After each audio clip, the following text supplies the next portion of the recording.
It's hard not to remember the squealing, screaming YouTuber star known as Fred, but why was his time in Hollywood so short-lived? And what's he up to now? Is Lucas Cruikshank still making content? Keep watching to find out. The first step to understanding what happened to Lucas Cruikshank is to acknowledge just how obnoxious anyone over the age of 18 found Fred Figglehorn to be. Hey, it's Fred! What's up, homie G? For starters, the Sydney Morning Herald described Fred's voice as somewhere between the sound of fingernails scratching a chalkboard and Pee Wee Herman on steroids. This is amazing! The character's situational comedy also revolved around obnoxious and sometimes gross pursuits, which only heightened his unappealing qualities. In their review of Fred the movie, Variety suggested, prolonged exposure to such a deliberately irritating character could just as easily prove too much to handle. It made the character's, quote, unfathomable appeal something that didn't really have cultural endurance. At the time, Cruikshank shared that he understood how people can't get past Fred's annoying voice during an interview with Forbes. However, he argued that people weren't giving the character a fair chance beyond that. He reasoned, it's an acquired taste. Indeed it was, and at some point the kids who grew up loving Fred got to an age where they too lost interest in him. Apparently, so did Cruikshank. In 2020, the star explained in a video on his Lucas channel how, towards the end of the character, he was getting a little annoyed playing Fred. In fact, he even had to see a throat doctor from screaming so often as the character.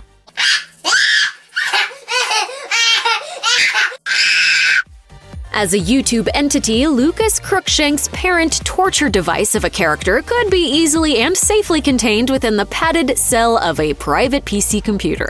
The considerate ones may have also contained him within a set of headphones, but when the character was then transferred to a big screen, there was no escape. And the suffering of grown-ups everywhere was likely reflected in the audience's response to the film. Newsweek reported that there were, quote, mixed results from Fred the movie, the character's film debut. Though it drew a big audience for Nickelodeon, it attracted dire reviews from film critics and did poorly at the box office overseas, where it inexplicably was given a theatrical release. The Guardian panned the film as being, quote, unbelievably irritating and a waste of time. Express described it as, quote, desperately dumb and irritating. Empire argued, a fun 3 minutes on YouTube makes for a worthless 80 minutes in a cinema. Avoid.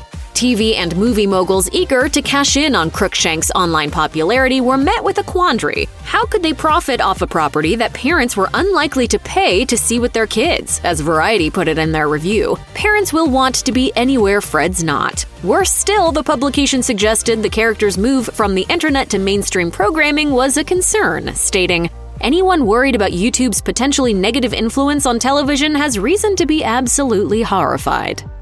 On top of Fred Figglehorn's incessant shrieks and squeals that tortured adults, people were also left baffled by another element of the world Lucas Cruikshank created. Why was it so dark? Describing the Fred webisodes as, quote, unexpectedly edgy, the Los Angeles Times chewed on the unexpected range of the actor behind the character. They wrote, Fred's mother is an alcoholic. Fred is full of rage and almost definitely ADHD. He has a tendency to forego his meds. I want meds! I want to behave like a normal kid! In a video posted on his Lucas channel wherein he rewatched Fred the movie, even Cruikshank acknowledged that things were a bit off about the character. He's got a father who he jokingly described as being physically abusive, even if it was John Cena's cinema debut, and the character's behavior towards his girl-next-door crush Judy also bordered on stalking, all of which sits uneasily within a property wherein no other commentary is given regarding these behaviors and experiences. Suggestions of neurodiversity, childhood abuse, and issues with parental addiction exist in the chaotic rubble of Fred's world. His glass-splintering shrieks only color the implied stressful undertones of his character.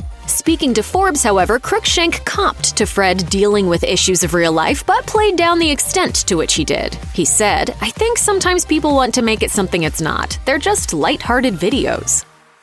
Lucas Cruikshank once suggested in a video on his Lucas channel that though he was very thankful for the career he enjoyed with Fred, he also felt, quote, stuck in a box. It was very difficult for the star whenever he wanted to try something new. It must have been frustrating then for Cruikshank to have followed up Fred with Marvin, his failed Nickelodeon sitcom where he essentially depicted an alien version of Fred Figglehorn. The show was notoriously despised, with Variety describing it as a, quote, teeth-gnashing affair, which tests Cruikshank's appeal. Meanwhile, Common Sense Media suggested that the show's positive message about the importance of being yourself, even when you're an outsider, gets lost among all the gross humor.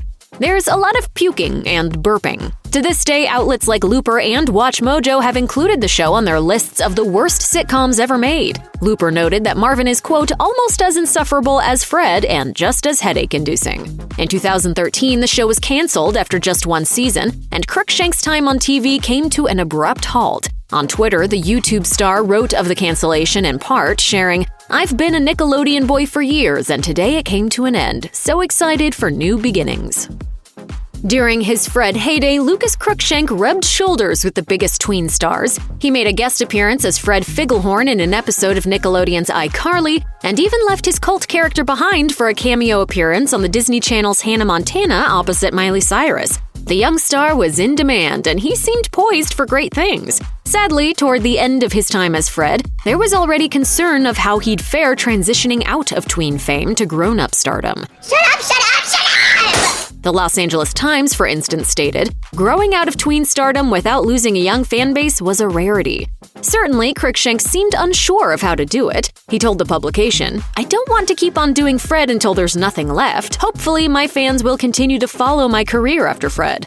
Unlike other Nickelodeon stars, however, his talents didn't transition as smoothly or easily to success as an adult. His peers found ways to uproot their talents from their tween days and replant them into new careers, something that seemed to remain elusive for Cruikshank. For example, Emma Roberts of Unfabulous and Alex Wolff of the Naked Brothers Band have both made names for themselves in horror. Ariana Grande ditched her ponytail princess days of Victorious to reign as one of pop's boldest and most successful stars. This is crazy. Lucas Cruikshank's transition away from his tween fame was further complicated when he appeared to wholeheartedly give up on the Fred brand he'd worked so hard to develop. In 2014, Cruikshank's Fred YouTube channel was rebranded and relaunched without the star featuring in any of the new videos that were published. Videos uploaded to the channel included such ongoing series like Kid Advice and Questions My Parents Won't Answer, both of which took the form of content presented by kids for kids. Ultimately, however, they were made by adults, and glaringly so. As reported by Yahoo Finance, Cruikshank was only a part of the bigger effort to take advantage of the popularity of his original channel, with him telling Variety, "We want to expand on what the original Fred channel was when I was 13. It was irreverent, creative, and fun for kids." While some of those elements could be seen in the content being published, it still fell short of what Cruikshank delivered in his original and wild Fred videos. According to Screen Rant, the strange experiment of the channel relaunch, minus its namesake, was a subsequent failure. The entire YouTube channel was abandoned in 2015. Luckily, Cruikshank had already moved on. Just because Hollywood won't cast Lucas Cruikshank anymore doesn't mean he isn't successful. Instead, the star has returned to doing what he loves best: creating content on YouTube and maintaining complete creative control of his endeavors. His YouTube channel, Lucas, boasted an impressive 3.28 million subscribers, and each and every one of them has been earned and maintained via content made completely on his own terms. This isn't new for the star, who's been talking about the importance of maintaining agency over his creations ever since his Fred Figglehorn days. In 2010, for example, Cruikshank was talking up his preference for publishing Fred online, as opposed to the movies or TV show, in an interview with ABC News. Speaking on the importance of making content by himself, he said, "It's YouTube. You want to have all the creative control because that's the only place in the world where you get that." He was understandably nervous then when Hollywood became interested in Fred, and the possibility that he'd lose agency over the character became real. He told Forbes, "I was afraid someone else would have all of the creative control and I wouldn't be able to have any input."